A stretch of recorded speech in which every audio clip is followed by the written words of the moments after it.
Fala, Caio. Fala, Ricardo. Tudo Beleza? Tudo certo, graças a Deus. E por aí? bom? Tá bom. Tudo bem também. Eu hoje coloquei uma camisa especial aqui do Curitiba. Aí sim, hein? É o meu time de coração também lá no Brasil. Como você Ah, é jogou lá, mesmo? eu falei, vou fazer uma homenagem, né, ao meu Verdão do Alto da Glória. Tá certo. Não sabia não que era teu time do coração. Legal. Opa, eu sofri muito naquele Couto Pereira em 2011, na final da Copa do Brasil, rebaixamento em 2005, foram dias difíceis. Nem me fale. Lembro bem desses momentos. Estava presente. Tá? Dando um salve aí pra galera que tá entrando. Isso aí. Você está em Malta. Isso mesmo. Agora mesmo estou em Malta.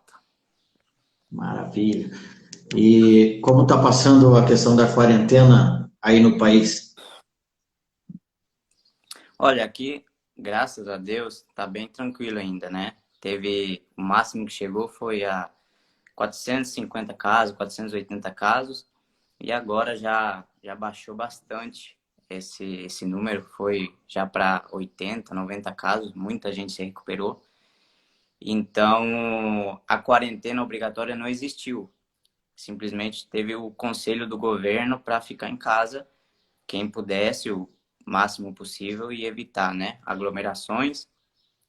E daí uma nova normativa que saiu foi que podia sair em grupos de três, desde que morassem na mesma casa e com os cuidados devidos, né? Com a máscara, enfim, tudo isso. E o período é o mesmo de quarentena aqui na Espanha, desde 13 de março. E aí tá desde quando?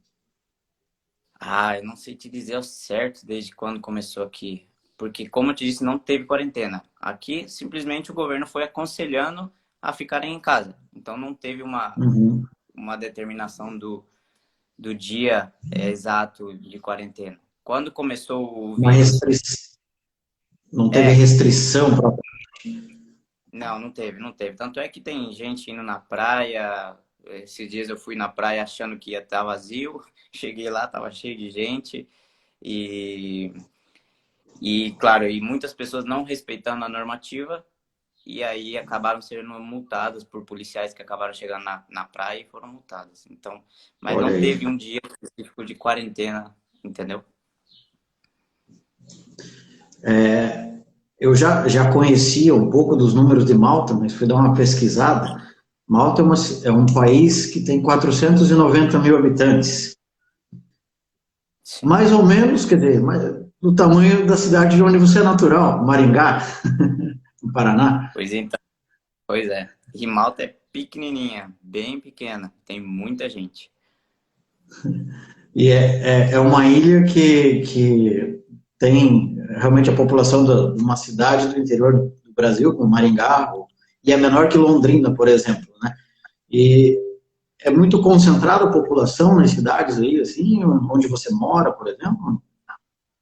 Ah, onde eu moro é um bairro pequeno, então não é muito concentrado. Ele é um pouco afastado, digamos assim. É um bairro mais, vamos dizer, interior, né? Que é um país, só que é tão pequeno que não dá para falar que é o interior, porque é tudo meio junto. Mas é cheio de plantações em volta, então não tem uma aglomeração de pessoas. Tanto assim. Mas é só sair daqui e andar 5 minutinhos de carro que você já entra mais um pouco no centro e daí já é lotado de gente, carro para todo lado. Já já eu te pergunto um pouco mais de Malta e eu comecei falando de Maringá porque quero conhecer um pouco da tua história e a galera que está entrando aí, até para a gente vai deixar registrado isso também depois. Você é de Uhum, Maringá, no norte do Paraná, noroeste do Paraná, né? Uma cidade sim. muito bonita, muito rica. E como que você veio parar em Malta? Como você veio parar na Espanha? Conta para nós um pouquinho aí da tua história. Nossa, tem uma longa história. Mas, Porque até resumindo, para te dar uma, vamos dizer assim, você é matador, né? Eu vou fazer o papel de camisa 10 aqui, então eu vou levantar a bola para você. É, muitos jogadores fazem a base no Brasil, profissionalismo vem para a Europa. Tem caso também aqui, já teve aqui com a gente o William, que com 8, 9, 10 anos, o Valladolid foi lá, buscou ele para fazer a base na Espanha. Você não, seus pais vieram para cá e aí você resolveu jogar bola. É isso, né? É isso aí mesmo. Eu, com 4 anos de idade, meus pais decidiram se mudar para a Espanha, né? Tentar uma vida melhor. E quando eu cheguei, eu simplesmente comecei a jogar, né? Fui numa escolinha lá que minha mãe me levou. Aí as escolinhas normalmente são pagas, né? Então a minha mãe me levou lá fazer um teste para mim jogar, ter o que fazer, né? Porque nem ninguém sabia que eu gostava de futebol. Eu era apaixonado por animais, cavalos, né? Principalmente cavalos. Vivia querendo ver fita de rodeio na época, quando era criança. Não saía da televisão vendo fita de rodeio. Aí chegou na Espanha, quando minha mãe me levou fazer esse teste, eu joguei, treinei. Minha mãe, acho que nem lembro se ela ficou vendo o treino ou não, só sei que o treinador, depois do treino, falou pra ela, falou, olha, teu filho joga muito bem, deixa ele ficar com a gente. Minha mãe, sério? Ele falou, tal. Ela falou, então tá bom, se ele quiser, sentiu bem, manda ver. E aí começou a historinha de jogador de escolinha. Aí já comecei a me destacar nos primeiros anos, sempre começando a ser artilheiro do campeonato, artilheiro no próximo ano, artilheiro, até que eu tenho recorde de gols da minha categoria na época. Eu cheguei a fazer 180 gols em uma temporada, quando eu tinha 9 anos. Caramba. E chamou a atenção de muitas pessoas, né? Muitos clubes. Foi aí então que com 9 anos o Vila Real, grande time da, da Europa, Da né? Série A aí, ó. Uhum. Me chamou para ficar com eles lá e eu fui. Só que 9 anos é uma idade complicada ficar longe dos pais, né? Então Sim. acho que não sei quanto tempo que eu cheguei a ficar, se foi um mês, mas eu chorava toda noite.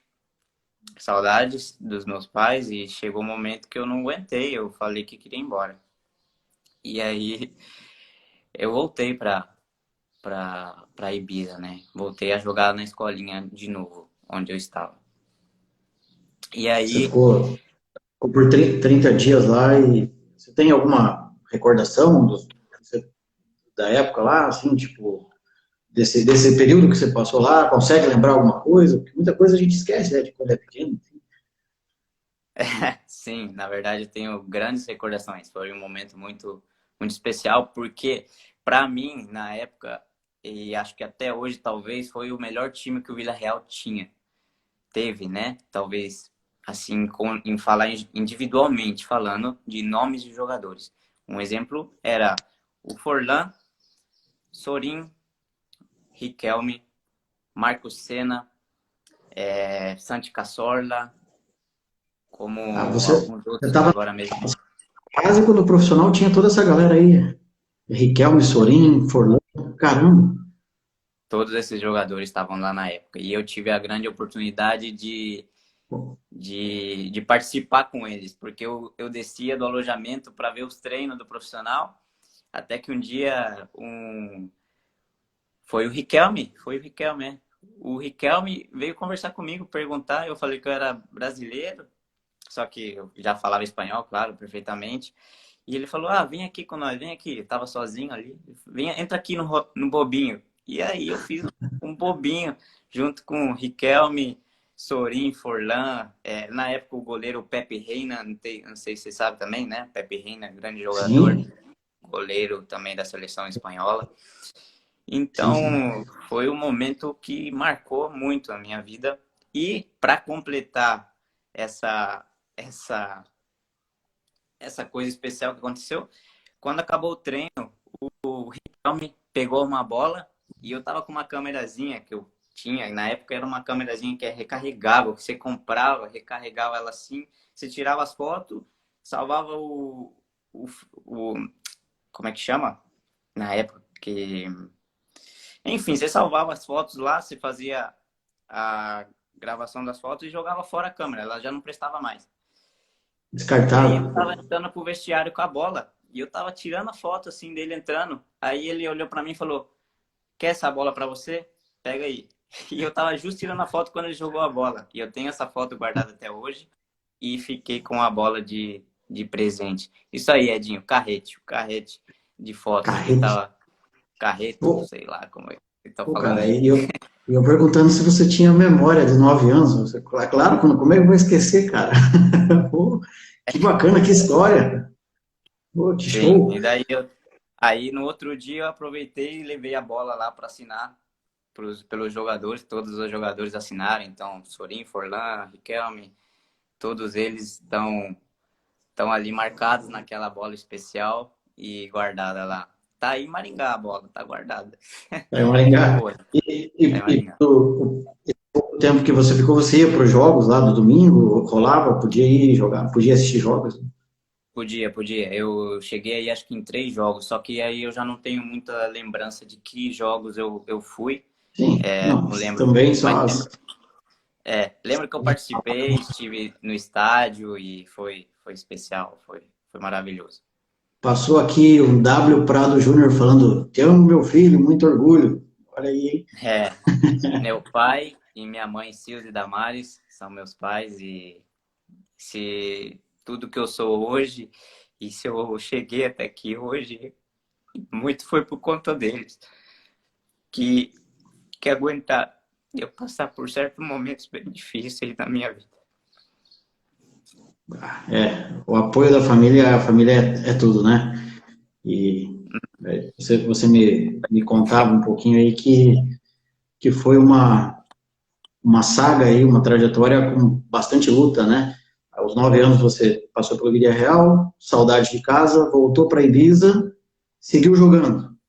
E Continua seguiu jogando na escolinha isso lá mesmo. e depois toma uma água É, e aí, depois daí. que não é fácil. Não, tranquilo. Desculpa aí. Desculpa aí.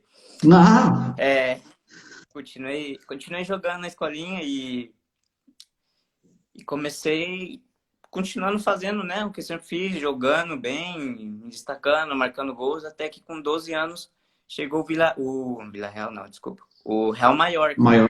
time da primeira divisão também da Espanha. Hoje ele voltou para a primeira divisão, fazia 2 anos que tava bem mal, tinha caído segunda, chegou aí para a segunda B, né, se eu não me engano. E agora voltou à primeira divisão, mas é um clube de tradição lá, um clube muito grande e que chegou na época e me contratou. Só que aí, graças a Deus, eles levaram meus pais juntos depois de um tempo. Primeiro, uma família lá que são famílias que se oferecem a cuidar dos jogadores, sabe? É, e eu fiquei um tempo com eles. Só que também já comecei a ficar com muita saudade. Tava difícil ficar sem meus pais. Aí chegou um momento que o Mallorca falou: não, então vamos trazer teus pais. Aí trouxeram meus pais. E aí eu consegui me desenvolver melhor, né? Só que com 14 anos, era 2008, chegou a crise na Espanha, uma crise econômica complicada e meus pais começaram a pensar sobre a volta para o Brasil. Investir no Brasil, já tínhamos conquistado, eles já tinham conquistado certas coisas e pensaram em investir no Brasil, então eles perguntaram para mim o que eu achava, porque assim, eles sabiam que eu estava com uma carreira, só que na época também não tinha noção do que é a diferença de estar na Europa ou no Brasil, o que é a diferença de futebol, né? O que isso pode fazer diferença na vida do jogador. E eles me perguntaram o que eu queria fazer, se eu queria voltar para o Brasil, se eu aceitava. Eu falei, se é para ser jogador, eu serei no Brasil ou na Europa, né? E a gente decidiu voltar, eles decidiram voltar, mas é claro, no Brasil as coisas não são tão fáceis. Não é que seja fácil na Europa, mas ela te dá uma estrutura melhor. Eu já estava dentro de uma estrutura grande e acabei tendo que recomeçar do zero, né? Mas eu imagino também que o contexto era outro também, além da questão do futebol, né? Também o seu pai, você já estava há uns 10 anos aqui, a crise foi muito pesada em 2008, então acho que devem ter pesado muitas coisas para decidir voltar para o Brasil e, queira ou não, acho que na época o país lá estava um pouco melhor, então também não era só isso, né, cara, era muita coisa que envolvia, né. E aí também Claro, você claro. tem, com 14 anos, claro, tem vontade de jogar, não tem também essa noção aí, né. E vocês voltaram para onde? Para Maringá? Para que lugar do Brasil vocês foram? Porque eu sei que você jogou no Coxa, mas eu não lembro com que idade que você foi para lá. Daí foi essa época que vocês foram? Não, na verdade voltamos para Maringá primeiro, diretamente, que é onde está a grande maioria da família. E voltei a jogar numa escolinha lá, num time pequeno, só para manter a forma e tal. Só que quando eu cheguei no Brasil, como eu amo tanto animais, cavalos, meu avô tinha uma chácara. E, e meu pai me deu um cavalo de presente, que era o meu maior sonho. Queria, na época, ter um cavalo. Eu era louco para ter um cavalo. Na Espanha eu não podia ter. Cheguei no Brasil, eu queria porque queria. Aí, como eu meio que desanimei, porque quando eu cheguei no Brasil, a estrutura pequena, né, do clube, da escolinha, nada a ver com o que eu já tinha vivido, com o que eu estava acostumado, né, me desanimou muito, me deixou bem triste. E eu queria só ficar na chácara, andando a cavalo, não queria mais jogar bola, não. Já queria só viver lá na chácara. E apareceu uma oportunidade de um clube um pouco mais estruturado em Maringá, de participar de um campeonato. Esqueci até o nome. Tem gente aí que vai lembrar. Se você me lembra, fala o nome aí do campeonato. Que me levaram. O time era o Fogo Maringá na época. E aí eu não queria ir. Meu pai olhou para mim na frente do treinador e tal e falou assim: não, você vai. Eu falei, então tá bom. Aí eu lembro que antes de viajar eu me ajoelhei em casa e falei para Deus, olha, eu não quero isso para mim, não tô feliz aqui, mas se é para mim ir para esse campeonato que eu vá fazer a diferença. E Deus foi tão bom porque eu fui para esse campeonato com jogadores de 2, 3 anos mais velhos que eu na época. E a Seu gente pai saiu falou que é a campeão do Copa campeonato. Mercosul. Copa Mercosul. Mas eu não sei não se era Mercosul, tem outro nome, eu esqueci agora. Tá, Mas desculpa. pode. Aí você falou. Mas Você foi com jogadores de categoria acima, né? Você foi com jogadores de categoria acima. Sim, eu fui com jogadores mais velhos que eu, tinham 2, 3 anos mais velhos que eu. Aí, ó, Klaus, Klaus? Eu tava esperando você falar aí. Ivatuba, campeonato de Ivatuba. Só que não lembro se era Mercosul. Então o nome do campeonato podia ser Mercosul e o campeonato Ivatu, na cidade de Ivatuba. Isso aí. Então eu fui e a gente se proclamou campeão do campeonato e eu fui o artilheiro do campeonato. Aí, Opa. mais uma vez, Deus me honrou. Começamos a aparecer outras situações já, né? Aí voltamos para Maringá e um certo dia recebemos uma ligação de um empresário de Curitiba. Conhece Edinho Baiano? Opa! Jogador do Curitiba. Então, Edinho Baiano é jogador do Curitiba, do Atlético Paranaense, do Paraná Clube. Paraná. Jogou no Palmeiras. Jogou no Palmeiras, jogou no Japão também. Era um armário, rapaz. Pô, o cara tinha uns 4 metros de largura, assim, ele jogou na zaga do Porto, se não me engano, em 2001, 2002, se não me engano. Se não me falha a memória. Sim. Eu não sei esses dados aí, porque, né? Você era uma criança, eu sou um cara velho, por isso. Então, eu recebi essa ligação. meus pais receberam essa ligação, né, sobre a possibilidade se eu queria ir pro Curitiba fazer um teste. Ele queria ser meu empresário, se eu aceitava, e meus pais falaram, claro, vamos. E a gente foi. A gente tem familiares em Curitiba, né? Então a gente ficou a princípio na casa de um familiar e comecei a treinar, comecei a jogar. E já na primeira semana já começaram a gostar de mim, me perguntar qual é o meu nome, de onde eu vim, tal, tal, tal. E depois já falaram pro Edinho, ó, a gente quer ficar com ele, sim, tal. Só que aí tinha outra questão, o Edinho Baiano, ele tinha entrado em outros clubes também, né, como o Atlético Paranaense, e ele falou se eu queria fazer um teste lá também, sem que ninguém do Coxa soubesse que eu teria ido lá. Eu falei, claro, vamos lá também. Aí eu fui pro Atlético também, o Atlético também me quis, também já queria ficar comigo. Aí cabia a mim decidir, só que por uma situação de me sentir melhor no Curitiba, fui melhor acolhido, até pelos jogadores, fui me sentir muito mais em família. Eu optei por ficar no Coxa. Não sei se talvez foi a melhor decisão, porque o Atlético Paranaense tem uma base muito boa, né? E forma muitos jogadores e dá mais oportunidade para jogadores da base, até na época, porque na minha época o Curitiba não dava oportunidades para jogadores da base. Eu lembro muito bem que era bem complicado ter uma oportunidade no profissional. E fiquei no Curitiba, enfim, aconteceu várias situações, até que O eu Coxa tava você bem. ficou mais ou menos quanto tempo? Assim, 2 anos, 3 anos? Quanto tempo você ficou? No Curitiba eu fiquei 7 anos. 7 anos. 7 anos.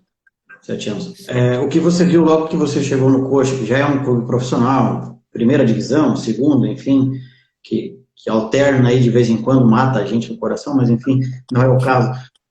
E o que você já tinha vivido com a memória de criança aqui da Espanha, passando Vila Uhum. Real, Maiorca, a diferença é muito grande, cara. Agora, já Olha, falando de Coritiba, Maiorca e Vila Real, o que você presenciou? É muito grande a estrutura, tudo. deixa eu dar um abraço aí pro Wallace Lelis, que foi meu treinador no Coxa. Ele me treinou, preparador físico, um cara, gente boa. O pai dele foi meu treinador. E, bom, muito obrigado por tudo. Aprendi muito com vocês e sou muito grato a todos os profissionais que me treinaram e me ensinaram muito. Então, falando de estruturas, aí a gente já fala de uma estrutura de primeira divisão, né? O Curitiba Sim. tem uma estrutura de primeira divisão e aí já começa a se igualar. Não vamos igualar um time europeu, mas já tem tudo o que um jogador precisa, tem a estrutura maravilhosa. Wallace, manda um abraço pro teu pai, sim. Obrigado. Tem Uhum. estrutura maravilhosa, temos todas as áreas, né? De psicóloga, nutricionista, preparador físico, academia, campus para treinar, enfim, uma estrutura necessária para virar um jogador profissional. E foi aí Então, onde... assim, não dá para comparar, mas também não é tanta diferença entre o que você viu aqui e o que você aqui na Espanha, nos dois clubes que você passou aqui na Espanha, e o Coxa não é tanta diferença. não é tanta diferença. Tem tudo Essa que o pergunta jogador porque fica precisa.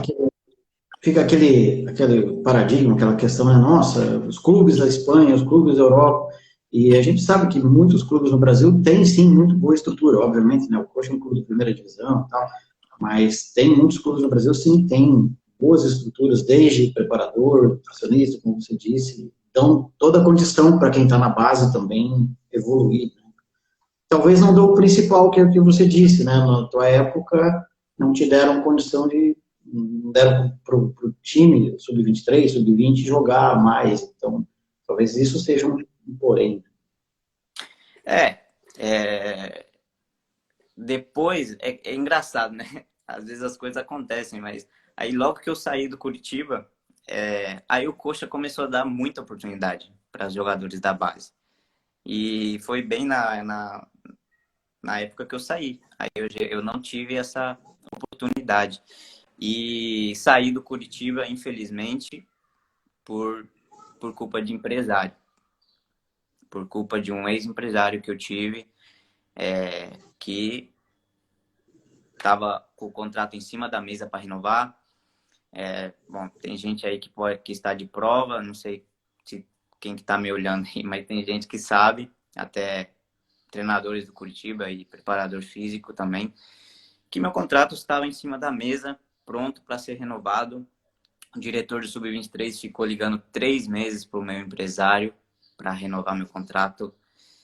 E ele ficou enrolando e ficava dando desculpas para mim, falando que estava vendo coisas melhores, maiores, que eu tinha feito uma boa temporada, que tinha propostas. Claro, um jogador, ele sempre quer crescer. E você acaba acreditando certas coisas, de, de promessas, né? Porque você quer crescer, você quer ir para um time maior. Só que eu falava, olha, entre nada e continuar no Curitiba, que eu já tenho meu nome, já sou feliz aqui, já tenho uma estrutura boa aqui, eu fico aqui, porque eu já estava na idade de transição para o profissional, a idade final, né? De base para profissional. Então, o ano que Sim. vem, se eu não renovasse meu contrato, eu já não tinha mais idade de base. Só que daí eu não tinha jogos no profissional, não tinha minutos, não tinha participado ainda. Então aí fica bem complicado uma sequência para um outro clube profissional.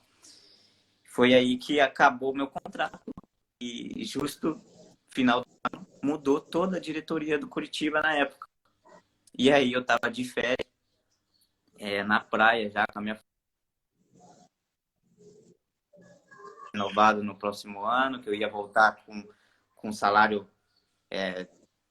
3, 4, 5 vezes maior do que eu tinha, com uma situação profissional já pronta. E aí me liga um diretor do Sub-23 e diz para mim, olha, Caio, sinto te informar, mas o Coxa está sendo trocada toda a diretoria, eu também estou saindo, teu contrato estava aqui em cima da mesa para renovar, mas vocês não vieram, teu empresário não veio, então a gente sinto muito, mas acabou, não tem o que fazer. Estamos todos indo embora e a nova diretoria não vai renovar porque não vai ter mais sub-23, vai acabar o sub-23. Aí acabou o meu chão, né? Aí eu fiquei desolada no momento, não sabia o que fazer, o que seria de mim. Foi um momento complicado. Caramba, cara. E isso por o erro de um profissional que, vamos dizer assim, a tua, o que eu posso falar, para não exagerar, mas a tua vida, a tua carreira está na mão dele, na assessoria dele, né? Então, e por um erro dele, por uma opção errada, você acabou não tendo a oportunidade de ser profissional no Brasil, cara. Basicamente, foi isso. Olha, eu digo que sim, porque como um atleta e profissional, meu trabalho, eu sei que dentro do campo eu provava e podia chegar onde eu queria. Mas, claro, quando você depende de terceiros, quando você depende de outras pessoas para administrar a tua carreira também, não é só você, não é só o que você faz dentro do campo. Você hoje ser jogador não é só ser bom, não adianta. Você tem muitas coisas extra-campo também que fazem alguém chegar a ser um jogador profissional. Claro. Não adianta ter só talento também, mas tem que ser um cara que tenha vontade, né, de se superar, porque tem muitos jogadores que não tinham talento de outros que ficaram pelo caminho, mas com a vontade e a disciplina acabaram chegando e outros pararam pelo caminho. Deixa eu Então, aproveitar para fazer duas perguntas, uma minha e uma do Irineu. O Irineu coloca aqui, ó, Ricardo, se você tiver a oportunidade, pergunta para o Caio. Se ele pudesse voltar no passado, o que ele faria de diferente para orientar os novos que têm intenção de seguir no mundo do futebol? Eu complemento, emendo, enfim, a pergunta em relação a essa necessidade que o jogador de futebol tenha com empresários, né? Porque no uhum, nosso perfil tem muita gente no UFC brasileiros que segue, muitos pais de meninos que estão começando, assim como você começou lá atrás, e muitos meninos que estão começando aqui seguindo. E eu sei que é um tema complicado. Empresário, jogador, propostas que ilusão, enfim, e essa pergunta do Irineu. Agora que você já tem uma rodagem, o que você pensa e o que você diria? olha, o que eu faria de diferente em relação a mim, nada, porque eu sei que meu comprometimento foi sempre o maior que eu pude. Eu dei meu melhor. Mas, claro que analisaríamos. Um jogador tem que analisar muito bem o que assina, né? Com que empresário, com que pessoa. Isso pesa muito. Mas eu também não digo que isso foi errado, porque eu assinei com dois empresários do Brasil muito bons. Na época, o Edinho Baiano primeiro e depois esse outro que aconteceu essa situação de eu ficar sem clube. Eram dois empresários grandes, são empresários que têm jogadores no Brasil, na Europa, no Japão. São empresários que têm jogadores em clubes de primeira divisão. Principalmente esse segundo que me empresariou, tem jogadores de alto nível do Brasileirão aí, primeira divisão. Tem jogadores na Europa também, jogadores de seleção brasileira. Então, eu estava em boas mãos. Então, você acaba confiando pelo currículo desse empresário, pelos jogadores que ele tem em mãos. Eu estava em boas mãos. Então, é um pouco difícil dizer para você. Deixa eu ler aqui o que eu faria de diferente, né?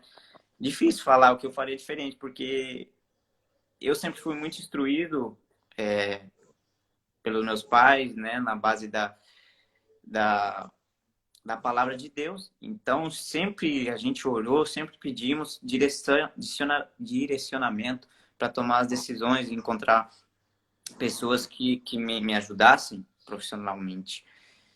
Então, mas infelizmente aconteceram essas situações que fugiram do meu controle. Talvez foi um erro que nem o empresário se esperava que a diretoria mudasse no final do ano. Ele também talvez tinha uma boa intenção realmente, mas não fez. E aí ficou tal. Então, fazer diferente em relação a mim, nada. Não tenho nada a fazer diferente, porque não foi Sim, nada errado o que eu fiz. Mas eu digo, prestem atenção em que empresários vêm prometer coisas para seus filhos e não assinem coisas aí que possam atrapalhar a carreira, porque daí que acontece? A pessoa, o jogador aparece em outras oportunidades boas e ele não pode ir porque ele está preso ao empresário, esse empresário fica atrasando a vida dele. É bem complicado. Tem que ter uma conversa muito boa, colocar tudo bem colocado em contratos para que não haja problemas depois.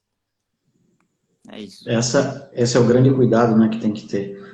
Caio, você estava vindo uma ascendente na Espanha, a crise obrigou não, os seus pais tomaram a decisão de ir para o Brasil, você chegou, despontou, quase não quis mais jogar bola, quis andar a cavalo, aí o seu pai deu aquela cutucada, foi para a escolinha, Edinho Baiano chamou, 7 anos de Curitiba, acontece isso.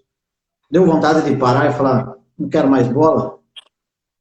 Olha, quando eu saí do Curitiba, não, porque eu estava Não? novo, não, estava novo, estava acreditado que grandes coisas ainda viriam, porque eu tinha um bom vídeo, tinha feito uma temporada boa no Sub-23, então eu estava com esperanças de que um clube, poxa, porque eu já tinha um nome, pessoas me conheciam, querendo ou não. Então, seria uma facilidade, pelo menos algum time ali do Paraná mesmo, ou São Paulo, algum time que me desse alguma oportunidade. Não precisava ser a primeira divisão, mas podia ser um time tivesse uma estrutura boa, tava com esperanças, né? E meu empresário, que ainda era meu empresário, falava que não me preocupe, não se preocupe, tem coisas boas para você, tem propostas, vamos analisar, tal, tal, tal.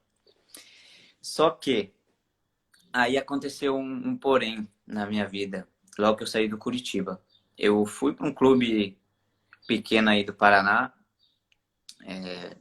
para jogar segunda, terceira divisão do Paranaense, não lembro. Só que minha cabeça, meu psicológico, tava baqueado, tava triste. E aí eu comecei a treinar lá, por um tempo foi bem, mas daí começou uma dor no meu joelho, uma dor do lado do meu joelho, assim, sem explicações. Eu digo isso porque aí eu comecei a conversar com os médicos do Curitiba de novo, fisioterapeutas que do Curitiba na época, que viraram meus amigos, e falei para eles, ó, tá acontecendo isso, isso, isso. Eles se ofereceram a me tratar, me cuidar, ver o que eu tinha. Olha, fizeram de tudo. O médico fez exames para mim, o doutor do Curitiba fez exames no meu joelho, eu não tinha nada. Fisioterapeutas fizeram trabalhos comigo, tentando achar o motivo dessa dor. Eles falaram, Kai, não tem lógica, você tá com essa dor, não tem nada aqui. E eu não corri, eu não conseguia correr 100 metros. Eu não conseguia dar a volta no campo, trotando ou um pouquinho mais rápido que um trote, porque meu joelho travava. Caramba. E aí sim que eu comecei a ficar bem mal, porque daí você sai de um clube grande, você tinha uma carreira direcionada, aí você começa uma dor inexplicável no teu joelho, que você não sabe por quê. Eu comecei a ficar muito triste. Aí eu tive que parar de jogar, sair daquele time, comecei a fazer tratamentos, como disse, com os doutores, médicos e tal. Cheguei a ir até Santa Catarina fazer um tratamento que no Brasil nem existia direito na época. Tinha uma clínica só que fazia, um tratamento bem caro, com ozonioterapia. E fiquei lá um tempo, fiz, não resolvia, nada resolvia, nada. Caramba. Aí chegou um tempo que aí eu desanimei. Parei, falei, vou parar, vou ver o que meu joelho quer. Se quer que eu pare, eu vou parar por enquanto. Só que nesse tempo aí, meus pais decidiram voltar para Maringá também. Minha avó estava bem doente e já estava meu avô sozinho, precisava de ajuda, de cuidar dela, né, tal. E minha mãe, meu pai, a gente falou, vamos voltar, vamos cuidar da avó, já que o Caio já não está nem no clube, já não tem nenhuma situação aqui, vamos voltar para Maringá. E a gente fez a mudança toda, voltamos para Maringá. Aí, em Maringá, cuidamos da minha avó, tudo, e eu, por conta própria, comecei a treinar, me fortalecer. Aí apareceu a oportunidade de jogar no Grêmio Maringá. No Grêmio Maringá. Só que eu tava naquela se essa dor ia voltar. Já não tava doendo, mas eu ainda não estava treinando para saber a real noção. Aí eu fui pro Grêmio Maringá, teve os treinamentos lá, a gente ficou um tempo em pré-temporada em outra cidade vizinha pequena. Nos primeiros 2 dias até consegui treinar. Aí no terceiro dia começou a doer. Chegou um momento que não consegui mais treinar, só que eu já tinha mostrado o meu futebol. Então, porque tinha tido 2 amistosos e eu consegui mostrar coisas. E eles acreditavam em mim. Achar, como eu não tinha nada no joelho, não tinha explicação, falar, não, tem um fisioterapeuta que vai começar a vir aqui.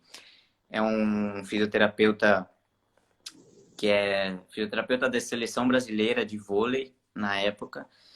E ele começou a me tratar.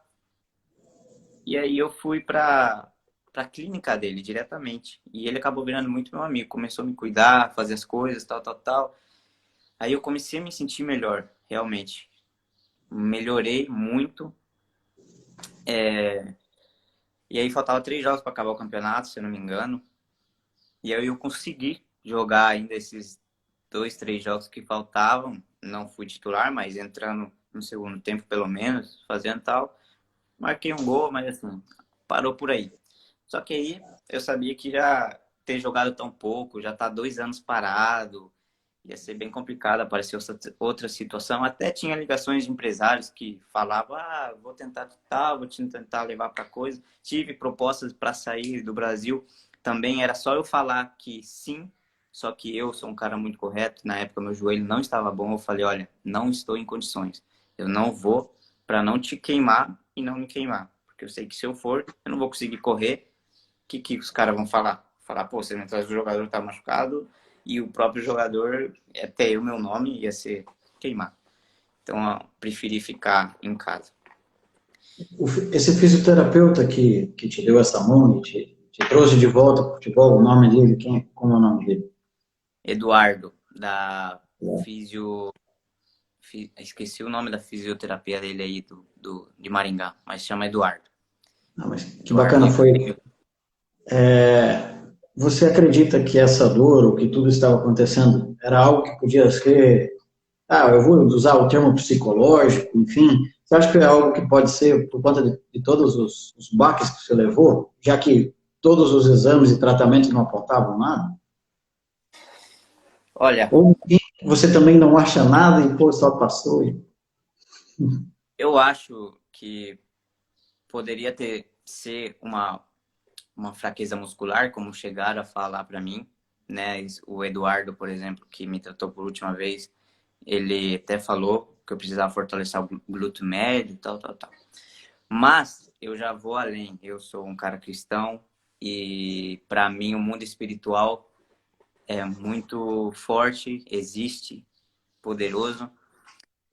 E aí um dia eu estava em casa e eu recebi uma ligação de um pastor que nem me conhecia, eu nem conhecia ele, nem sei quem é, até hoje nem sei quem é. Me ligou.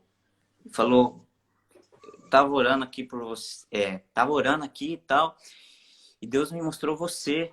Eu consegui teu número e te liguei. Eu falei, tá. Ele falou, sou pastor Eduardo Huling.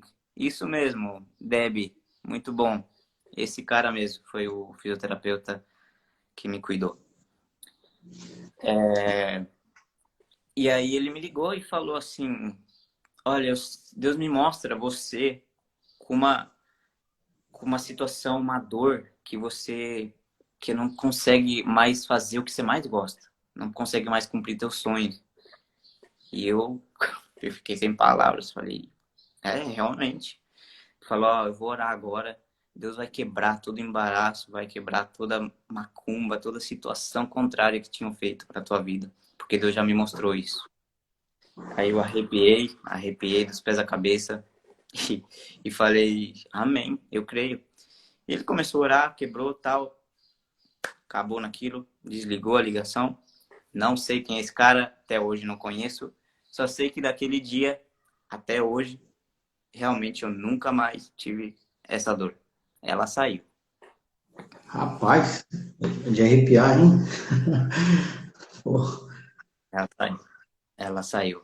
Nunca mais tive essa dor. E até quando apareceu a possibilidade da gente voltar para a Espanha, voltamos para a Espanha, né? Meus pais, chegou o momento que minha avó estava bem doente, já sabíamos que ela iria falecer em pouco tempo. Aí meus pais começaram a pensar a possibilidade de voltar para a Espanha e a gente recomeçar a nossa vida. O Brasil já estava ficando bem complicado e a gente realmente decidiu voltar para a Espanha. Deixa eu E aí te quando a fazer gente uma pergunta, vou aproveitar e mandar um salve aí pro Fernando Zanon, acabou de entrar aí.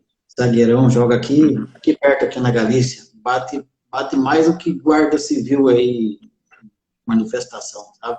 Um cara, gente boníssima. Já fez uma entrevista comigo, grande Fernando.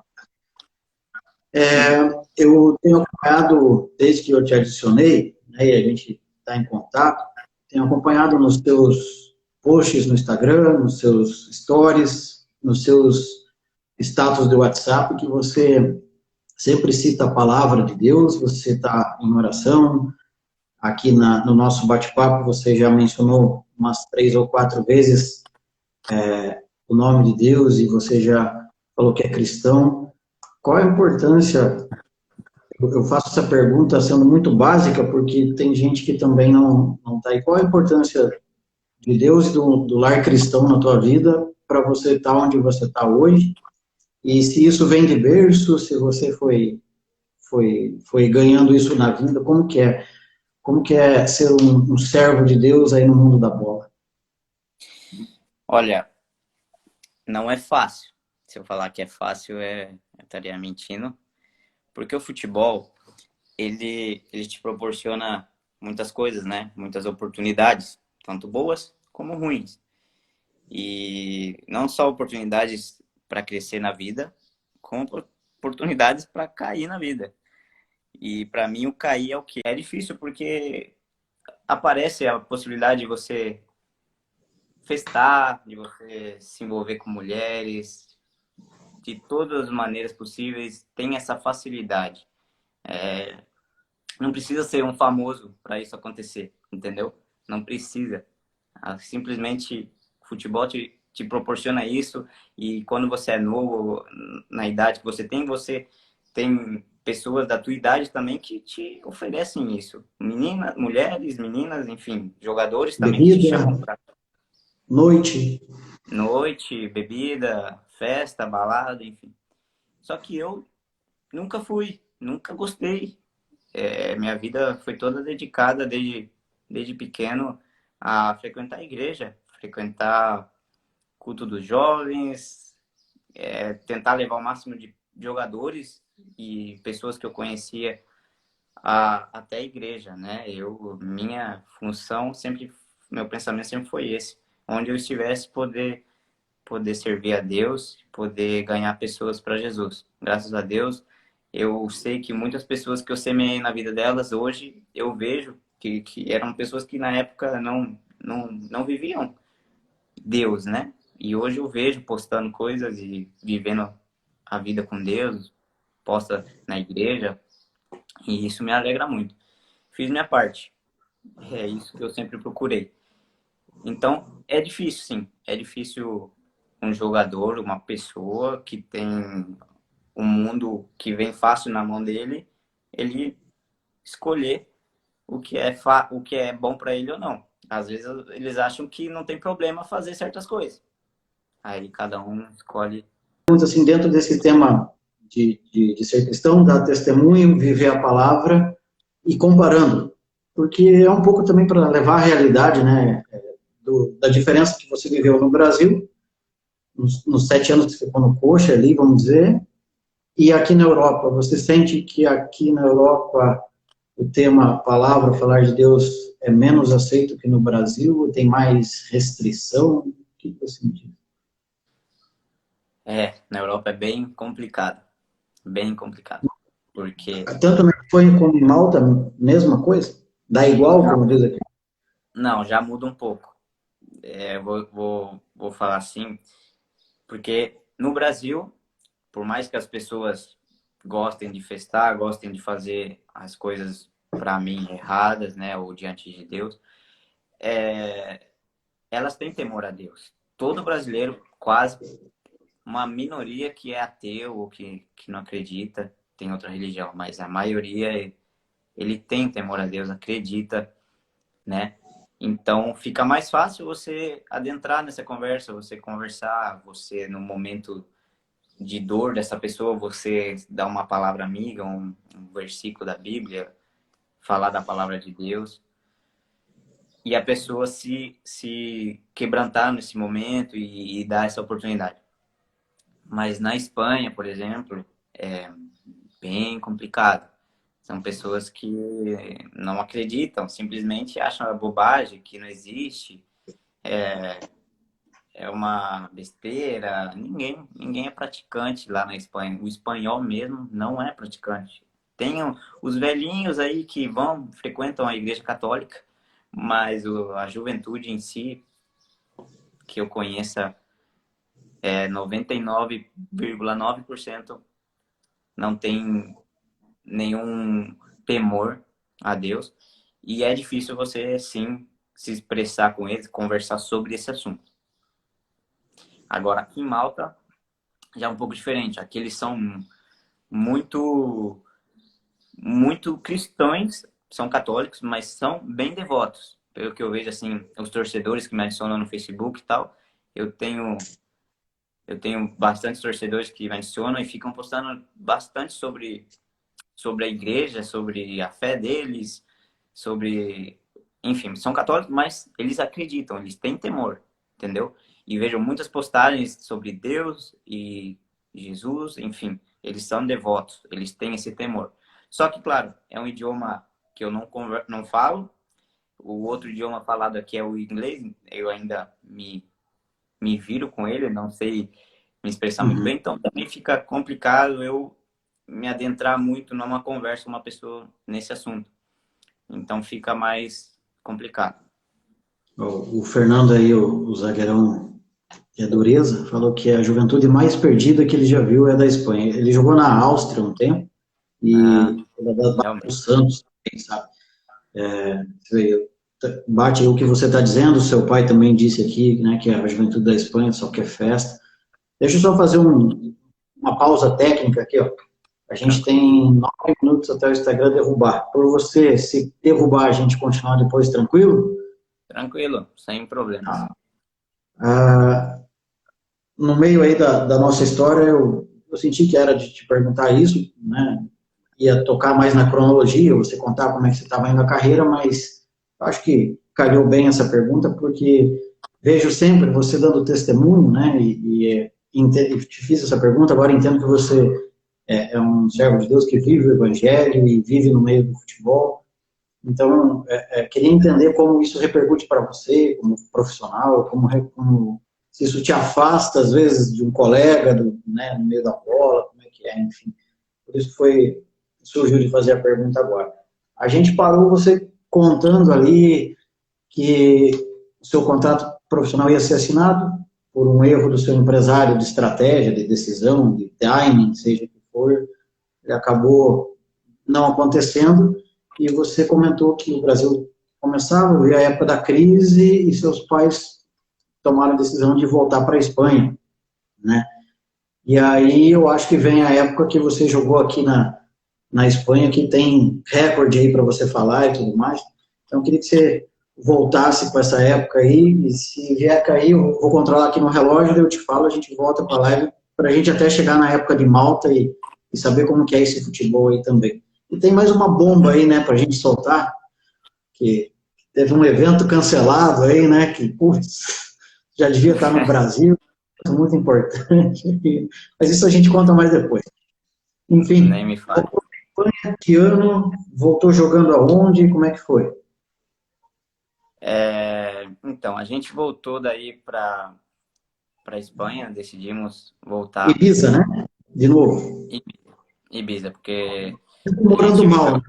viveu Maringá, Curitiba, Ibiza, sempre lugar ruim. sempre lugar ruim. Graças a Deus por essas bênçãos ruins que Deus me permitiu viver. E a gente voltou para lá, recomeçar do zero, literalmente do zero. Poucas, poucas coisas boas nesse momento, né, de recomeço. Não eram nada boas, tanto para mim como para meus pais.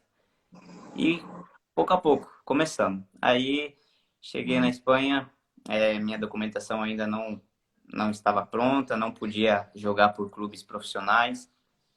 E então eu comecei a jogar num amador lá da Espanha, que seria a quarta divisão da Espanha, que chamam regional, né? E aí, no primeiro time que eu fui, eu cheguei já no metade da temporada, né? Quase no final, mais do que na metade, no final já. Joguei faltando os últimos jogos da liga ali, de Ibiza, e aí a gente estava em primeiro colocado, né, do campeonato, então a gente foi campeão, e com isso a gente disputava o playoff para subir para a terceira divisão da Espanha. Foi então que... Oi, Simone, minha prima da minha mãe aí também. E foi aí então que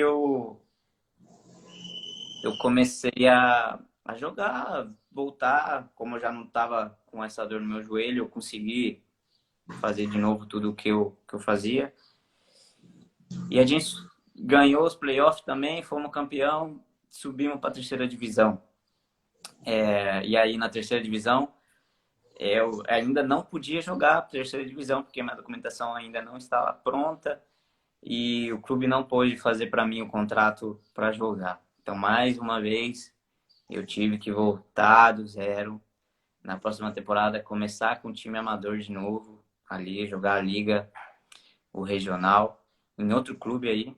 Foi aí, então, que, começo do ano, eu coloquei como meta para mim, de novo, falei, Deus, olha, essa situação não é que eu quero, não é isso. O Senhor sabe, o Senhor tem promessas na minha vida, o Senhor sabe do que eu sou capaz, porque o dom que eu tenho foi o Senhor que me deu. Então, esse ano, porque o que acontece? Voltando atrás, eu quando tive 8 anos, 7, 8, 9 anos, não, 8, 9, 10, por aí. Entre os 8 e os 12, antes de eu ir para o maior.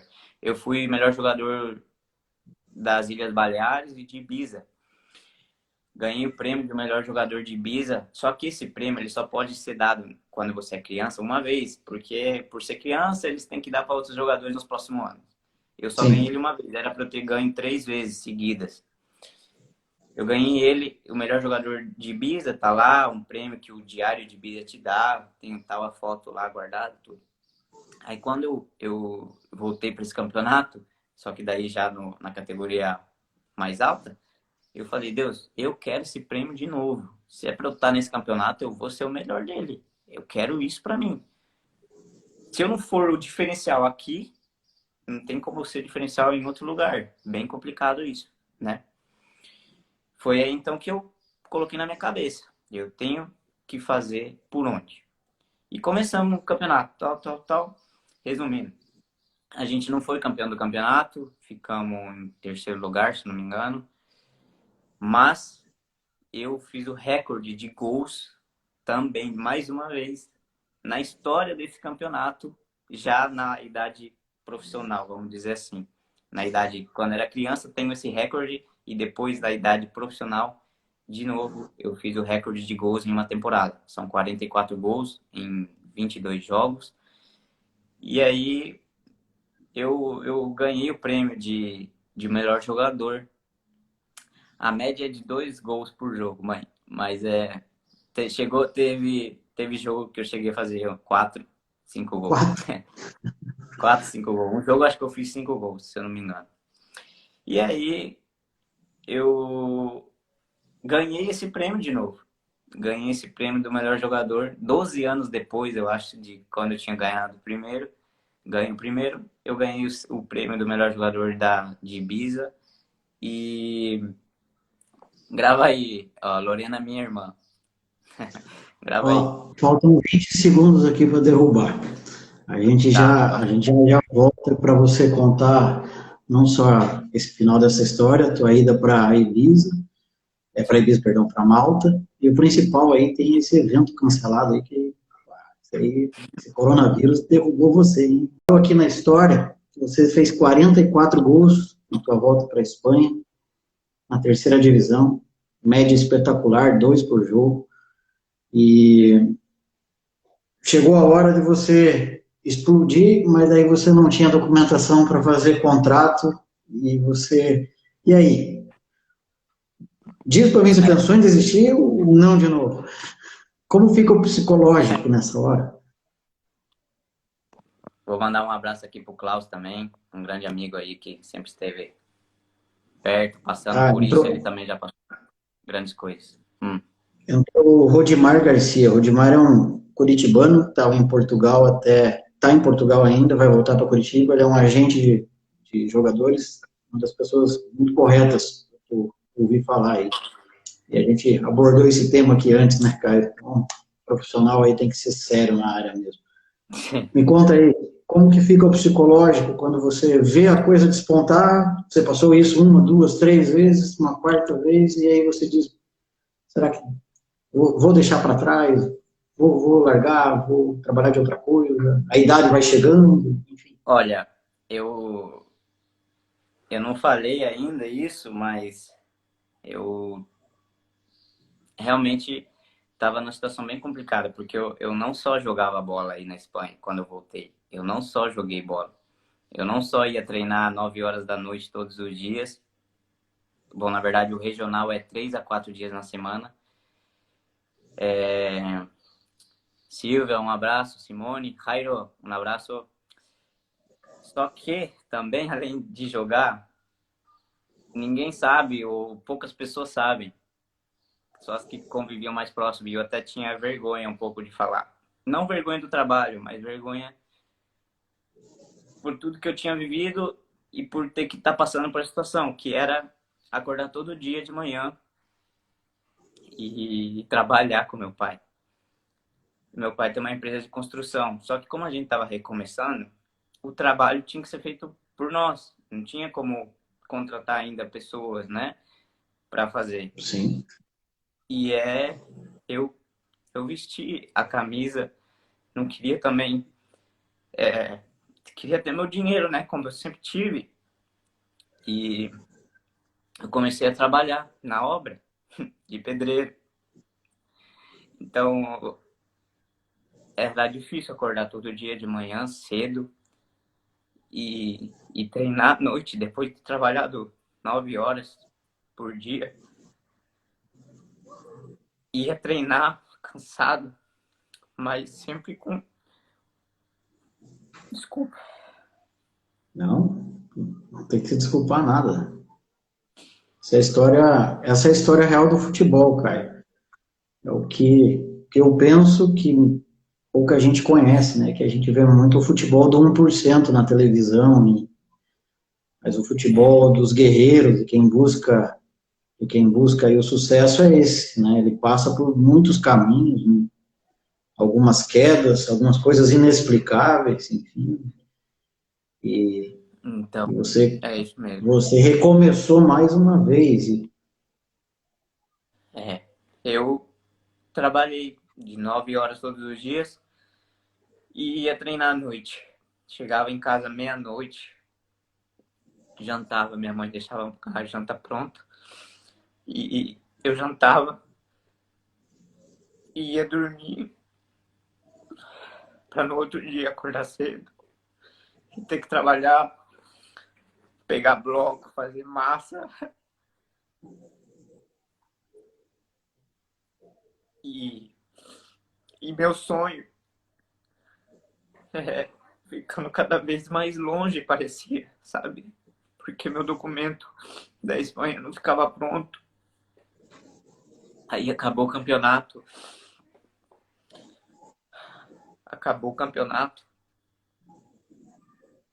e apareceram várias propostas de clubes da terceira divisão da Espanha e segunda B. E aí sim, meu documento já estava quase pronto e eu já podia pelo menos assinar o contrato e esperar, faltavam uns 3 meses para chegar o documento daí. Aí eu realmente eu decidi e assinei o contrato com o time lá da Espanha, que apostou em mim, me deu uma estrutura muito boa, assim. Não é um time grande, mas tinha uma estrutura bem profissional, com preparadores profissionais e trabalhavam bem profissionalmente. E eu aceitei esse desafio. Era um salário baixo, mas entre o que eles pagam, né, que clubes de terceira, segunda B na Espanha não chegam a pagar grandes coisas. Era um salário bom até na época. Eu poderia pelo menos talvez só ficar no futebol, sabe? Já não precisaria ter que trabalhar.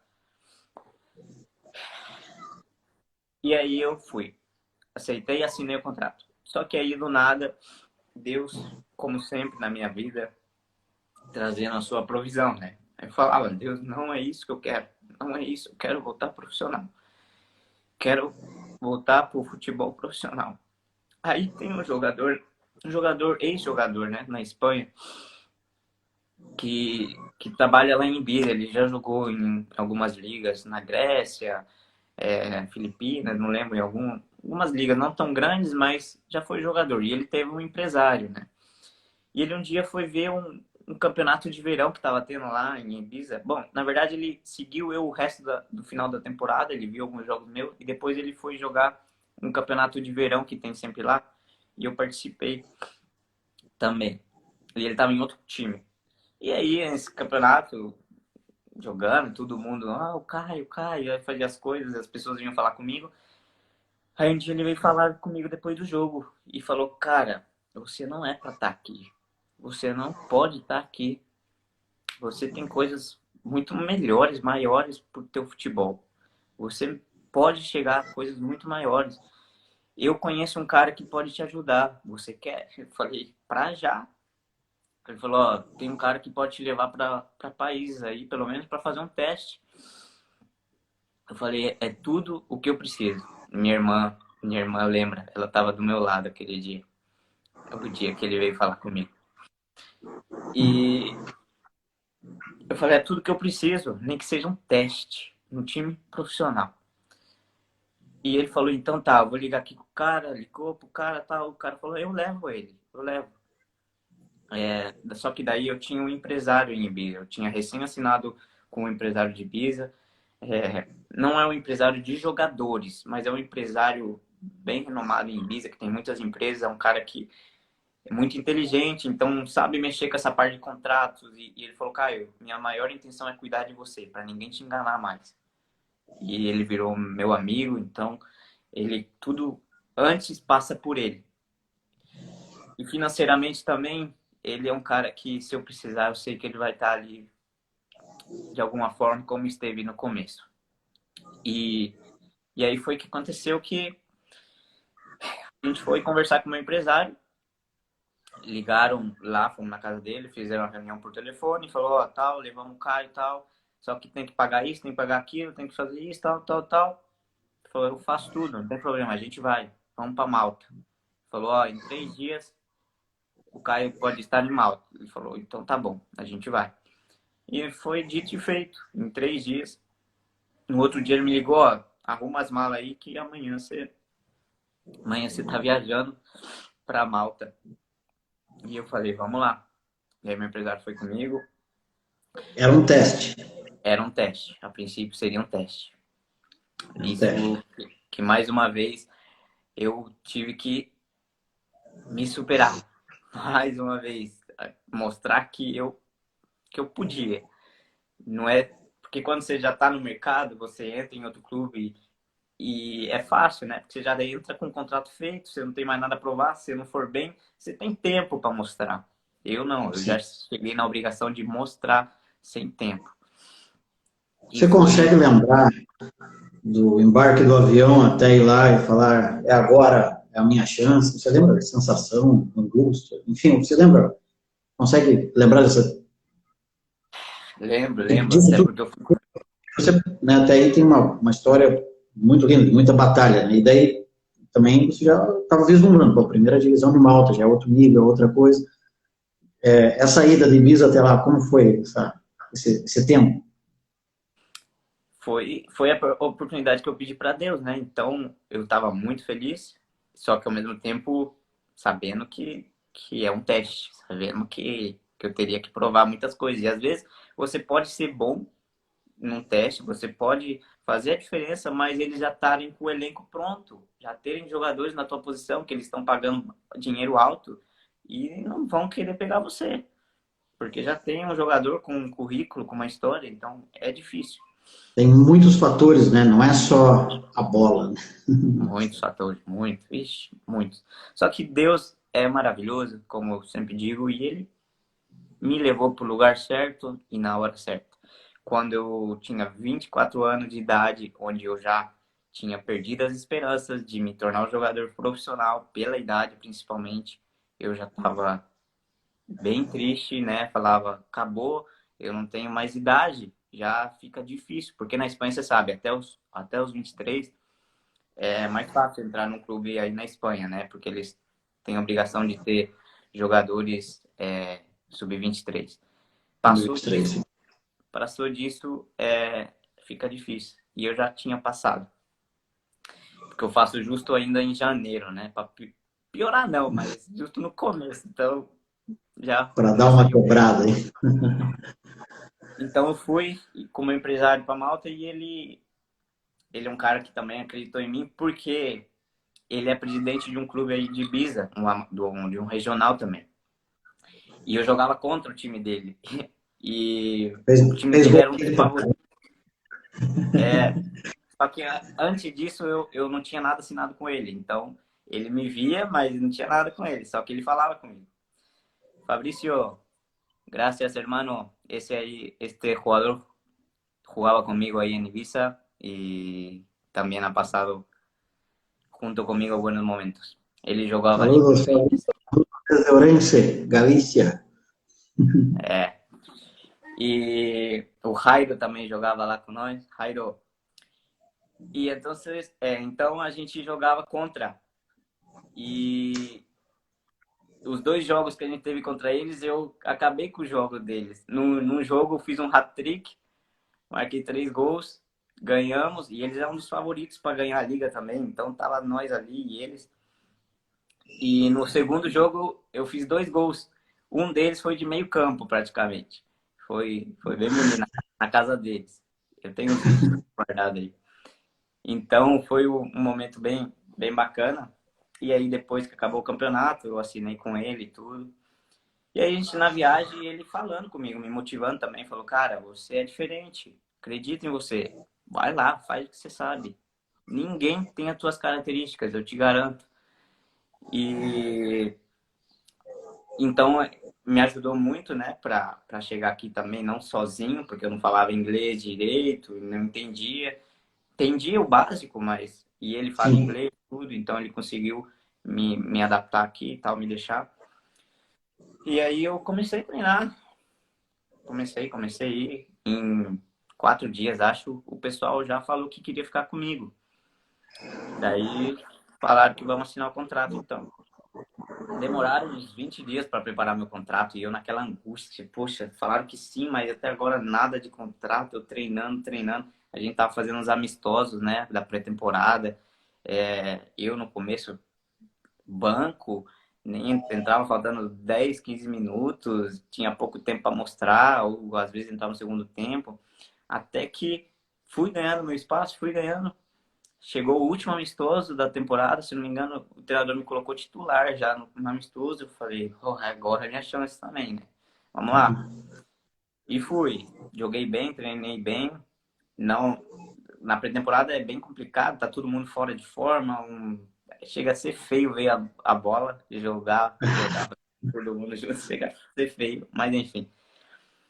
Resumindo, eu consegui começar o campeonato. O contrato ficou pronto poucos dias antes do campeonato. Eu já estava angustiado, pensava que não ia acontecer nada. Ficou pronto.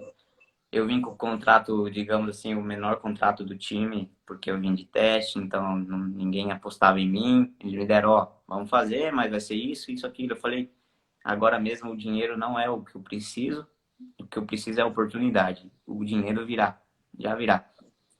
E eu assinei.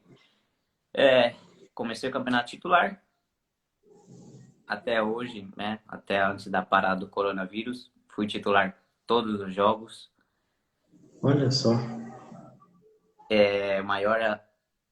Sou o segundo máximo artilheiro do time, segundo artilheiro do time, com o maior número de assistências do time. 6 vezes melhor jogador em campo no campeonato e uma vez o melhor jogador do mês. Só eu tenho esses números no time, tirando não ser o artilheiro do time, mas graças a Deus eu hoje consegui dar a volta por cima e criar meu nome de novo. Mais uma vez, consegui que meu nome seja feito, mas não por mim. Tudo eu digo, é honra e a glória a Deus, que me deu essa oportunidade, me deu capacidade, me deu esse dom para eu tentar fazer o melhor possível e conseguir. É bênção em cima de bênção, então, agora. Agora, em nome de Jesus, vai ser bênção em cima de bênção. Cara, parabéns. E agora, claro, óbvio que você não vai parar aí, não, né? É uma carreira que com 24 anos tem 25, tem muita coisa ainda pela frente, mas agora você diz assim, agora eu estou já trilhando os caminhos que eu queria estar.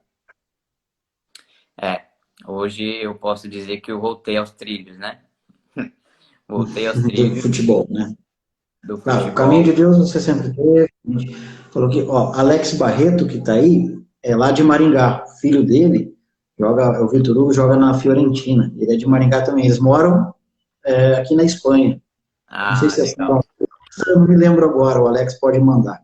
Passou por Pode aqui mandar. também, Escolinha, o André. E ele escreveu aqui que não te conhece pessoalmente, te achou na rede social, contou o caso deles e você mandou uma ajuda para eles, e graças à tua ajuda ele conseguiu proporcionar esporte para 150 crianças carentes lá. Que bacana, Caio, parabéns, que bacana. Poxa, André, obrigado. Agradeço aí falar isso. Não creio que eu tenha feito muito, mas eu ainda fiquei de te ajudar mais. Falei que queria ajudar mais, seja com bolas, com coisas aí. Eu quero mandar uma quantia aí para ajudar nesse projeto. Já falei para ele também.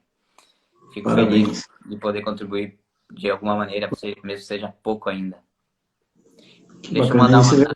mandar um abraço aí pro meu vô que entrou agora, Ercílio. Esse Olha cara, só. esse cara é o cara. Seu Ercílio mora em Maringá. Mora em Maringá. Hoje tem audiência forte em Maringá. Ó. Tem meu sogro, minha sogra e seu Ercílio. São 3 pessoas que eu sei. Muito O bom. Alex diz aí que já te segue. Ele está na província de Reus, em Terragona, aqui na Espanha.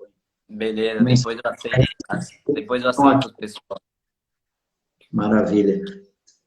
Queria falar um pouquinho de futebol com você, fazer umas perguntas. E antes, queria que você contasse o fato heróico aí, que você num jogo quebrou o braço, seguiu jogando. E conta você, cara, que é mais legal. É, mais uma vez, né? Oi, Superação. só vou te interromper um pouquinho. Entrou um goleiro que está na Argentina, Lucas Becker. Ó. Ele está seguindo o UFC Brasileiros Ah, e legal. eu sigo ele também. Goleiro brasileiro que está lá na Argentina. Muito Vamos legal. lá. Um Como foi abraço. essa história aí? Como é que é? Perdão? Cortou. Da lesão, você quebrar o braço, continuar jogando, fazer gol. Conta essa. Mais uma vez, me superei e eu acho assim, não eu, porque se não fosse a força de Deus nesses momentos, também não seria suportável essa dor. Seguinte, a gente estava na quartas de finais, oitavas de finais, acho, da Copa Maltesa, né? Seria, vamos resumindo Copa do assim, Brasil, Copa da Espanha. isso, isso. Copa do Brasil ou uma Copa do Rei da Espanha, né? Uhum. Resumindo é isso, a Copa de Malta. Tava na oitava de final e comecei a jogar o jogo, tudo. Engraçado que esse jogo, um ex-goleiro nosso, que era do nosso time, tinha ido para esse clube, porque ele não estava jogando, ele era o segundo goleiro, mas é um muito bom goleiro, um grande goleiro. E ele foi para esse outro clube. E esse ia ser, acho que o primeiro jogo dele por esse time, justo contra nós. Então ele me conhecia, né? Hum. Conhecia a minha forma de jogar, sabe que eu sou um cara que gosta de me infiltrar por trás dos zagueiros, que gosto de ir rápido por trás.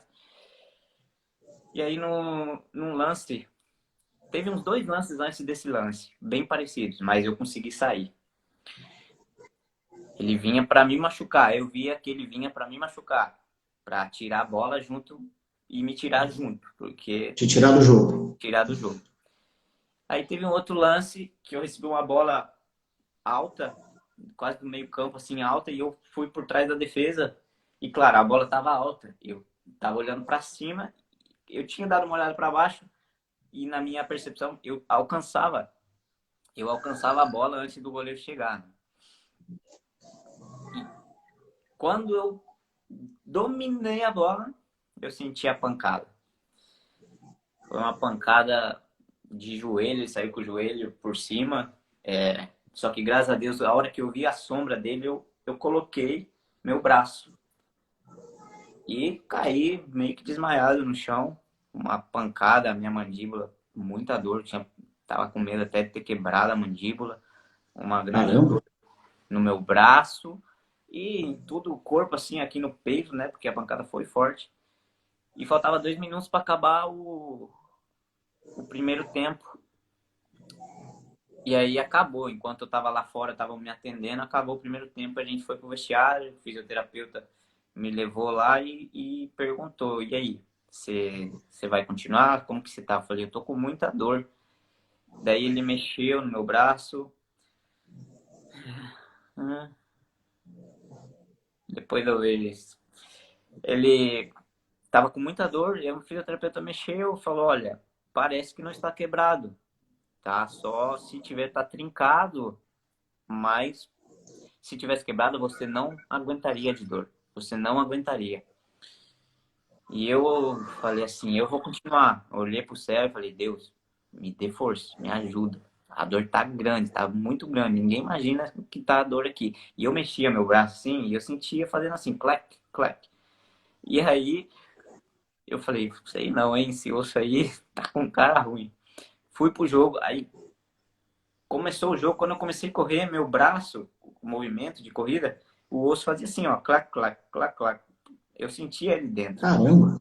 E, e aí, Deus, mais uma vez na minha vida, fez com que eu marcasse 2 gols no segundo tempo. Com o braço quebrado, marquei 2 gols.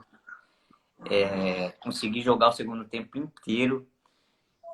E assim, eu vejo como o quê? Se eu tivesse quebrado o braço e tivesse ficado por aquilo, eu ia sair, ia perder 2, 3 jogos, não, 4, 5 jogos, ia sair como um jogador normal, porque o primeiro tempo foi bem disputado o jogo, não tínhamos feito quase nada. E Deus me honrou para mim sair desse jogo dando a vitória para o time, classificando o time para quartas de final, tendo feito 2 gols, e aí eu tomei um banho com muita dor no braço, fora do estádio, já estava me esperando a ambulância.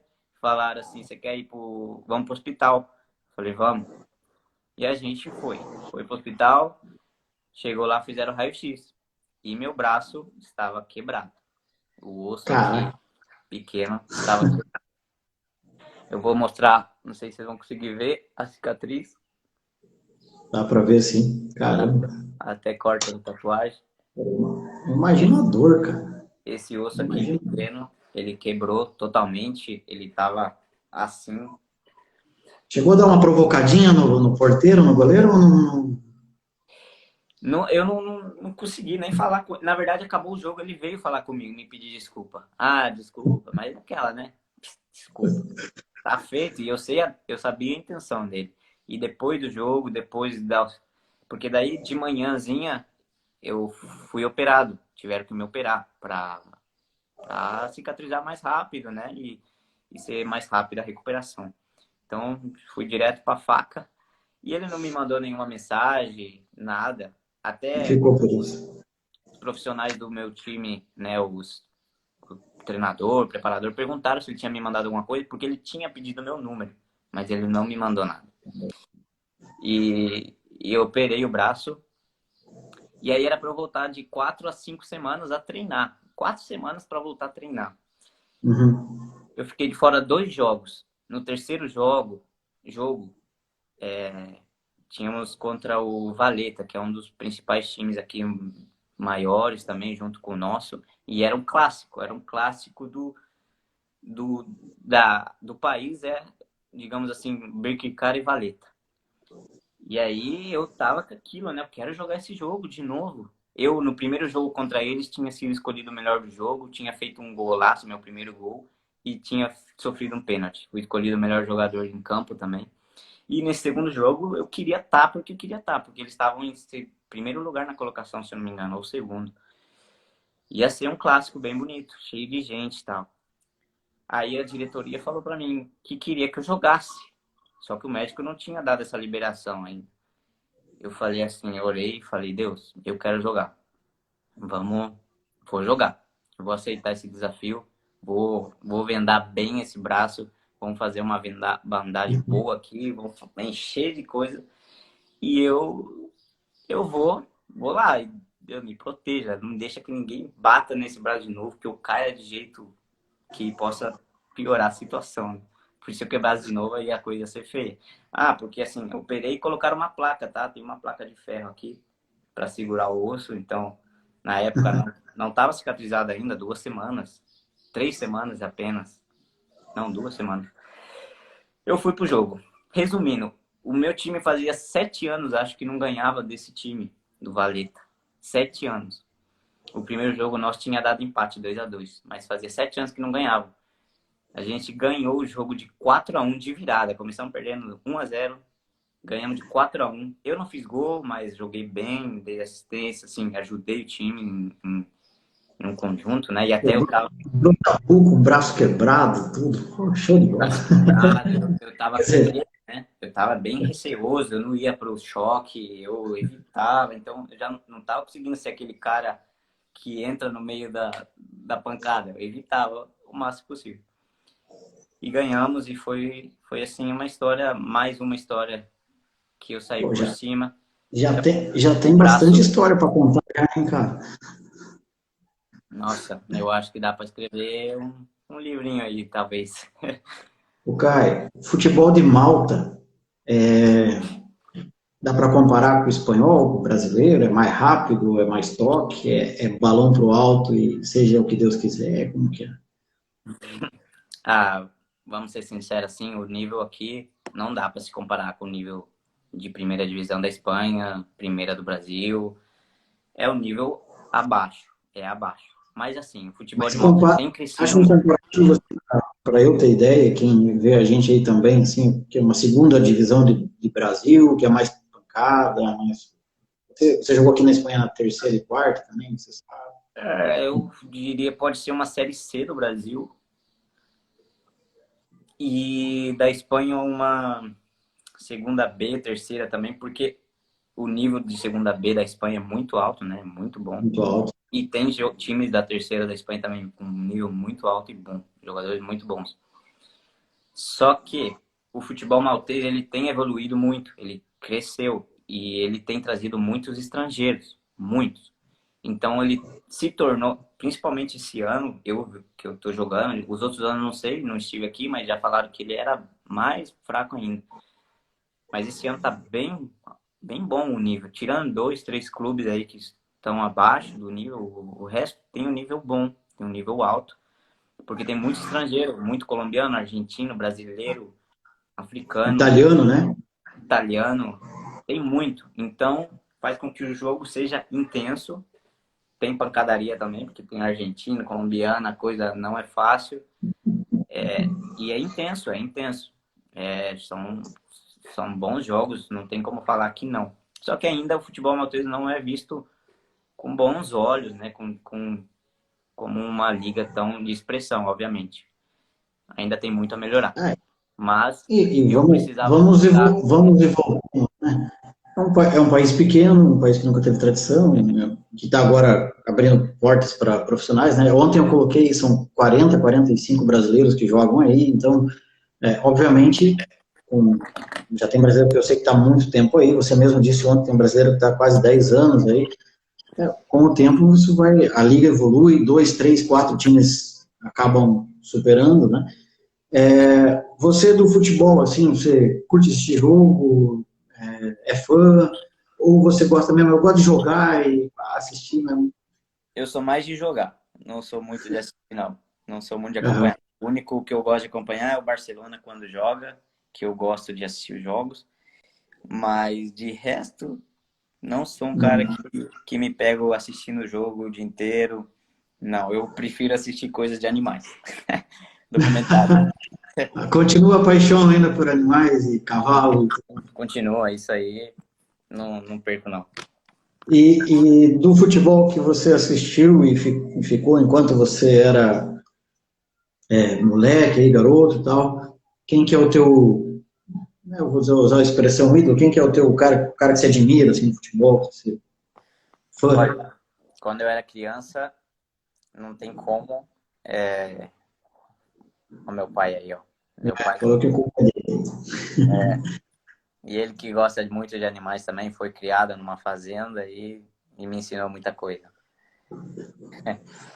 E então, De pequenininho eu gostava, era apaixonado, até hoje, não tem como perder isso, né? Ronaldinho Gaúcho, né? Sem dúvida nenhuma, o cara que marcou uma época magnífica, bem na época que eu estava crescendo e estava vivendo o mundo do futebol de pequeno, então era a minha inspiração, né? Queria fazer as mesmas coisas. Só que hoje não tem, para mim, não tem comparação, eu acho, pelo tanto de tempo no alto nível e pelo que ele já fez, que é o Messi. Sem lógica alguma, para mim, não tem um cara como ele. Mas Você são dois tem, que eu admiro. você tem clube do coração no Brasil? Não tenho. Não tenho Não. do coração, não. Você Não, curte jogar videogame, cara? não, também não sou de jogar Não. videogame. Não sou um cara de videogame. Sou bem tranquilo. Jogo, já joguei, já tive videogame. Hoje não tenho mais, mas não faço questão nenhuma de jogar, não. Quando era criança eu jogava de vez em quando só, mas pouca coisa. Essas perguntas são sempre assim, curiosidade do torcedor para o jogador, tá? Como te falei, Claro. não sou jornalista, então assim, o que o jogador passa na cabeça, o que o Caio faz quando não tá com futebol, entendeu? Lê livro, faz outra coisa, porque a gente sabe, na minha cabeça é que o jogador ficava o tempo inteiro querendo futebol. Eu já entrevistei alguns que sim, um deles essa semana, até eu vou editar, é o Henrique, falou assim que a mulher dele proibiu, ele falou que chega em casa, não pode fazer mais nada, a mulher dele proibiu, além de vir do treino, ele chegava em casa, via tudo do futebol, jogava videogame e ficava só em futebol. Ele falou assim, aí minha mulher me proibiu. Nossa. Então, aí eu vou conhecendo cada um de vocês. Por Certo. falar em mulher proibir, rapaz, você é um cara compromissado, você é um cara que tem casamento agendado e o coronavírus te pregou uma peça. Pois é, cara. Tem mais essa história aí, que a história tem que ser de superação, talvez, de novo, né?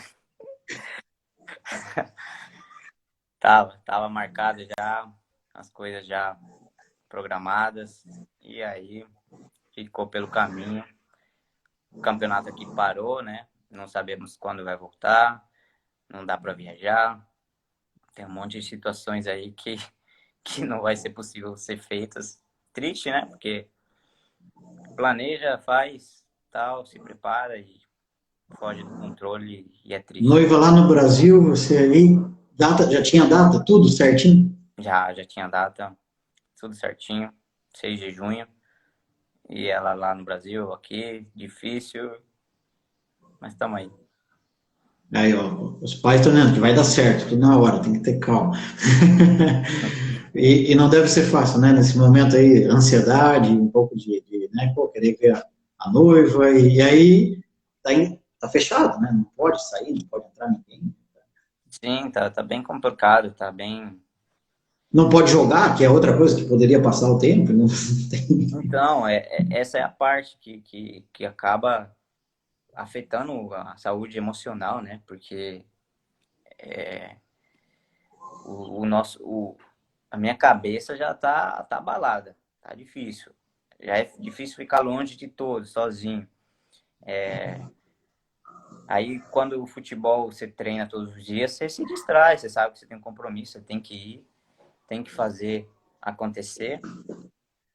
Mas quando você já não tem o que fazer, aí você só fica em casa, longe de todo mundo, e chega um quadro meio angustiante, depressivo, sem vontade de treinar, sem vontade, porque tem que treinar sozinho, tem que tentar manter a forma.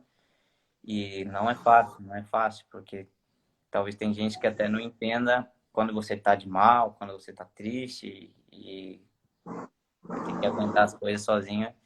E muitas pessoas não vão entender isso, como não está sendo fácil para as pessoas normais também, né? Isso eu digo no geral. Quem trabalha e está em casa também, não pode, também tá ficando mal, também tá triste, também tá com a cabeça. É, quer dizer, para um atleta, mostra ali o que você passou com você. Você quebrou o braço, era um mês para voltar a treinar, em 2 semanas você estava jogando. Ou seja, o jogador quer jogar, quer estar no campo. Né? Aí, todos os dias, academia, treino, aquela coisa que é ativa, e de repente bloqueia tudo. E aí você ainda está sozinho aí, ainda tem um agravante, que tem essa situação de um casamento marcado e de repente, pum, então deve ser realmente um baque muito, muito grande aí. Quem é o Natito aí? Conhece? Graças, Natito. Sim, ele é lá de Ibiza também. E ele viu a liga de perto e tudo que eu fiz. Graças. Legal, Um abraço, amigo. maravilha. Que passe tudo isso o mais rápido possível, né? E que você consiga seguir. Caio, quero de coração agradecer aí o teu sim aí para vir falar com a gente. Até a minha esposa, que me ajuda muito aqui nesse projeto do UFC brasileiro, perguntou, mas por que você vai falar com um jogador que está em Malta? Eu falei, porque ele passou muito tempo aqui na Espanha e tem uma história muito bonita para contar. Né? Porque, a princípio, aqui eu estou falando só da galera que está na Espanha, mas ele passou boa parte da carreira dele na Espanha, a maior parte. E é uma história de superação que vale a pena a gente contar. E alguém aqui no histórico falou, né? Essa é a história dos jogadores de verdade, que é o que eu estou tentando trazer. Né? Mostrar que realmente por trás de cada sonho de um atleta profissional tem muita luta, tem muito choro, tem muita, né, realmente muito suor mesmo. Né? Ninguém sabe, né? Às vezes acha que você já está aí em Malta, primeira divisão, né, só aquela vida boa. Não é isso. Né? Não é, Não é isso. não é, porque ainda também nem meu contrato ainda foi renovado. Então, quando melhorar, ainda começa a melhorar a situação. Mas não é isso que todo mundo acha. Não. Jogar em primeira divisão não é sempre bom. Não é todos os países que te fornecem uma coisa maravilhosa. É o caminho. É o caminho. Um caminho, né? Uma última pergunta que eu esqueci de fazer antes. A praia de Ibiza ou de Malta? Ah, essa aí eu tenho que ficar com a praia de Ibiza. Não tem como, não. Não Então tem tá como. legal. O Maravilha. Joel Ah, Consani, ó, meu sogro, um abraço. Entrou aí. nas outras bate-papos eu não fiz isso aí, mas acho que hoje merece. Queria que você dissesse umas palavras para os seus pais aí, cara. É uma história muito bacana de vocês. Fica à vontade para a gente registrar. E para Bom, sua irmã também. hoje especialmente também, que é Dia das Mães lá na Espanha, né? Bom, Isso. tenho que agradecer muito a, a eles, meu pai, minha mãe, minha irmã, foram quem esteve comigo, né? Do começo ao fim, nos trancos e barrancos, às vezes algumas desavenças por eu ter passado por quadro de depressão, ansiedade, fui internado 2 vezes em Ibiza, de ansiedade, por não poder respirar direito, de ver as situações da minha vida, as coisas não indo para frente. Mas de uma forma ou outra eles aguentaram, eu aguentei também. Meu pai, que é um enorme, maravilhoso cozinheiro, que o MasterChef não é cozinheiro, não é formado, mas é um craque na cozinha e sempre agradando a gente, fazendo as comidas maravilhosas. Minha mãe, como uma companheira que nunca duvidou de onde eu podia chegar, de o que eu podia ser. E minha irmã também, que nesse tempo lá em Ibiza, que não tinha câmera, os jogos não eram filmados, né? A maioria, por ser um campeonato pequeno. Minha irmã ficava com o celular filmando minhas jogadas, gravando com o celular, fazendo tudo, e eu consegui fazer um vídeo onde tá todos os meus gols. E é simples, mas são coisas que fazem a diferença, entendeu? E eles mantiveram. Trabalhei na obra, meu pai me ajudava, me pagava mais que outros trabalhadores, porque eu sou filho dele, né? Pelo menos ele me ajudava nisso. Mas, assim, passei por isso, dou glória a Deus, e hoje tô colhendo os frutos dessa luta, da nossa luta, e ainda virão melhores frutos, eu creio, e poderei retribuir, porque ainda não consegui retribuir o que eu quero, da maneira que eu quero. Pouco a pouco, tudo no seu tempo. Obrigado, de coração. Mais uma vez, sucesso. Deus abençoe você, que você esteja livre de todas as lesões, livre de qualquer lesão séria, que a tua carreira decole Amém. ainda mais, que você consiga, as portas se abram, se novos desafios vierem, que você tenha ainda mais sucesso. Porque é uma história até aqui muito bonita, de uma pessoa muito honrada, e Amém. não tem como não torcer por você. Eu já gosto de todos os que eu sigo aqui, porque a galera é tudo muito legal. E mais ainda agora ouvindo toda essa história bonita, emocionante, que tem todo um amor de família como base e como alicerce. Muito obrigado, meu amigo. Muito obrigado mesmo por dar esse sim e contar um pouquinho para nós da tua história. Eu que agradeço, Ricardo, agradeço o Futebol Clube Brasileiros aí e a oportunidade de contar um pouco da minha história e todos aí que estiveram seguindo, que ouviram até o final e Deus abençoe cada um. Minha família toda aí, Silvia, enfim, todos que entraram, agradeço, amo vocês, minha noiva, sogra, sogro, enfim, amigos. Um grande abraço, Deus abençoe todos. Valeu.